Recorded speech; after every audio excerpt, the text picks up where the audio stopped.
Winter break is almost here for Metro students, and that also means high school seniors are starting to prepare for graduation in just a few months. Yeah, some may be finalizing college applications or maybe looking into some other options. And now they can actually try out a potential career before committing to it.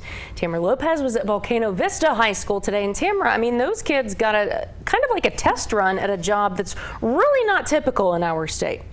Yeah, Tessa, that's absolutely right. And it all happened in virtual reality. The U.S. Navy has created a way for kids to walk a mile in their boots, and it's all in the hopes to inspire a new generation of sailors. The United States Navy, well, this branch specifically actually gave me the opportunity to be able to go ahead and have a life, have a career and whatnot. I grew up out of Hayward, California, and I honestly wasn't entirely sure what I wanted to go ahead and do after high school. Petty Officer First Class Mark Kafana has made a career out of the Navy, working almost a decade as a nuclear propulsion operator and now a Navy recruiter, helping to forge the next generation of sailors.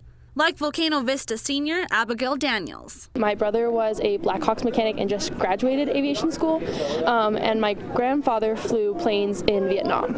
So hopefully I'll enlist and then plan to do college as well. And they're one of the few branches that cover both land and air. And at a recruiting event Wednesday at Volcano Vista, students got a chance to be a sailor. Virtually. We wanted to be able to kind of like reach out to them via these virtual reality program that we have, so that they can go ahead and take a look at like what kind of technology, what kind of careers that they can be involved in. The VR simulates a Navy SEAL rescue mission, and so students get to rescue their fellow sailors. So we tagged along on the mission. Here's your headphones. Whenever we first came in, it was a mission brief.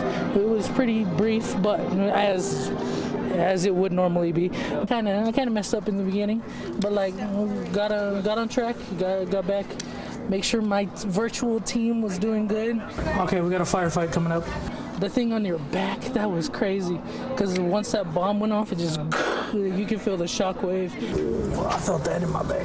Isaac says Call of Duty is no match for the Navy VR. Oh, this is like way more extreme. This is more intense. Overall, it was a successful mission for Isaac and the Navy recruiters. And it seemed pretty cool. So yeah, it definitely heightened my interest. Now I have to say that VR was very convincing. I even got my very own dog tag in the process. It's fake, of course, but it's all part of the process of trying to reach out to the younger generations, Tessa. All right, Tamara, thanks so much.